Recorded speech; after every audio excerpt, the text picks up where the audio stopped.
denied ang interim release ni former President Duterte. Pilipino na hanggang sa ngayon ay tulog pa din.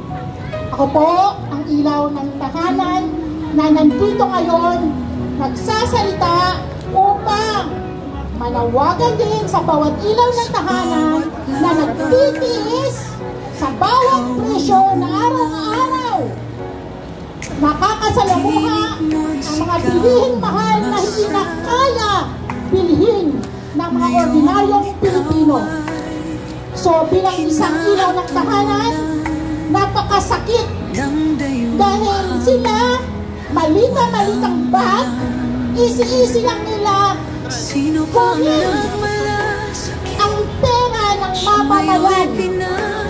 Easy lang nila pasapasahan o walkasin ang pera ng taong bayan sa kaban ng bayan natin. Samantalang ang ilaw ng tahanan halos hindi na makahinga kung paano budgetin ang minimum na sweldo dito sa NCR. Kayo ba? Nakaka-budget pa ba kung ang iyong asawa ay walang diskarte? Kung nanatili ang haligi ng tahanan ay yun lang inaasahan para pang gastos sa araw-araw? Matanong ko kayo, bilang pamilya ng bansang ito, kaya pa ba natin bawat presyo? Walang tumitindig para sa mamamayan, walang nakakaramdam sa bawat tahanan na ang mga bata halos hindi na makakain ng masustansyang pagkain dahil sa sobrang mahal na mga bilihin. Imagine, sibuyas, first time in history, sobrang mahal ang isang kilo sa pamumuno lang ni Marcos Jr. Lahat na bilihin, pinataasan na walang pakinggan, na walang masakit sa mamamayan ng bansang ito. Bakit nasa pwesto sila? Nasa pwesto sila dahil nabubol kami. Isa ako sa mga leader na nagsusulong sa unity team. Dahil ang paniniwala ko, bilang ina ng tahanan, dapat maging united ang Duterte at Marcos.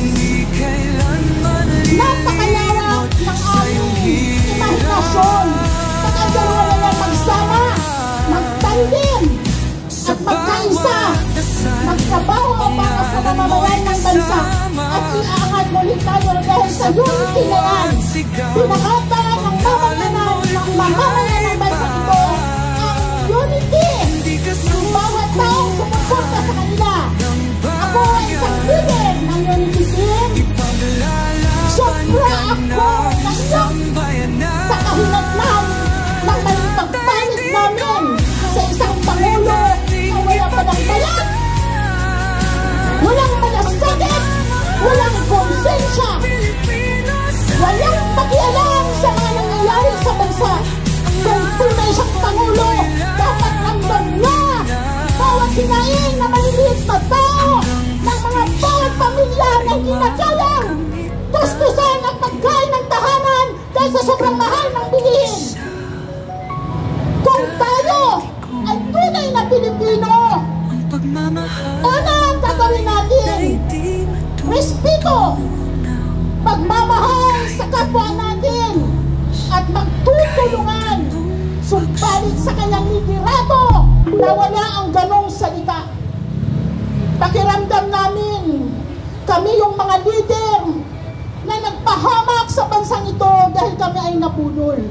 Sobrang sakit dahil marami sa kabataan nilurakan ng mga dignidad dahil itong mga leader na to pending galo.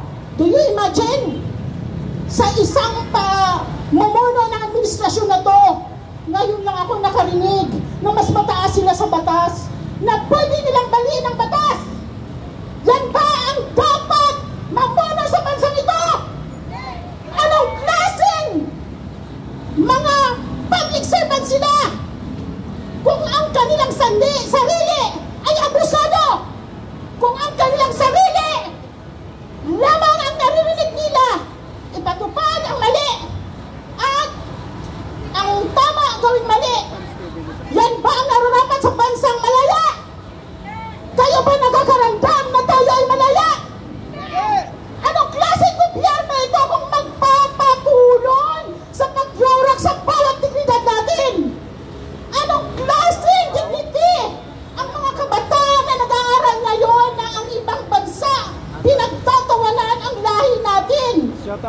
niluluko na tayo, niyurakan na tayo, ninanakawan na tayo, still nanatili pa rin sila.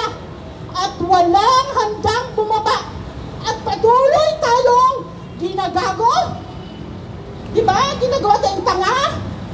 Sinusubukan nilang manipulahin ang mga tama na ebidensyang nakikita ng bawat mamamayan ng bansang ito. Ito bang nararapat sa bawat naka-uniform na pag-asa ng mamamayan ng bansa? Ako'y nanawagan sa inyo. Alam nyo ang paninindigan at pag-oath nyo kung paano nyo paglingkuran ang bansang ito. Nais namin na irespeto ang aming mga paghahayag at tulungan kami na samahan sa ganitong laban kay Nartates at kay Chief PNP Nartates at kay Browner. Sir, bago pa kayo umupo sa inyong tungkulin, kayo ba ay nag-oath kung paano maglingkod sa bansang ito? Nakikita nyo na po ang bawat mali. Ano pa po ang inaantay ninyo? Ngayon na po, dapat po, aksyonan nyo na. Ito na po. Maraming salamat sa mga tao na lagi ko nakikita sa tuwing may rally. Thank you po sa inyo na patuloy kayo nanindigan. Thank you kayo. Ma'am, dyan ka lang muna. Sir, sa Sunday ka na magsalita. Halika kayo dito.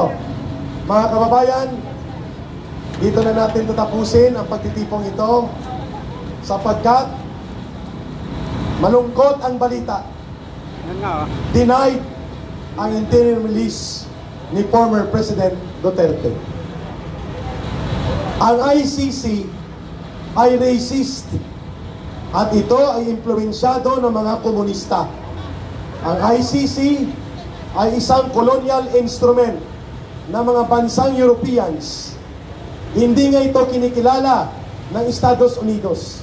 Hindi ito kinikilala ng Russia, ng China, ng Saudi Arabia, ng mga malalaking bansa. Did not recognize ICC sapagkat ito'y binuo para supilin, usigin ang mga mahihinang bansa kagaya sa Pilipinas. Ang nangyari po dahil pinagtaksilan ni Marcos Jr., si Pangulong Duterte, kaya ang nangyari, na-custody siya. Kung hindi siya na-custody, wala sanang problema. Kahit 100 ICC arrest order, walang epekto kung hindi po na-custody si Pangulong Duterte. Ang problema natin, na-custody siya. Kaya dapat dyan, sa ano na lang, sa Tuesday na, sa Sunday. So, tumayo po tayong lahat at manalangin tayo na magiging malakas ang kalusugan ni Tatay Digong to endure the continuing incarceration. Makukulong pa rin po siya at hindi siya makakalabas. Ang malungkot, sa kanyang edad, anything can happen to Tatay Digong.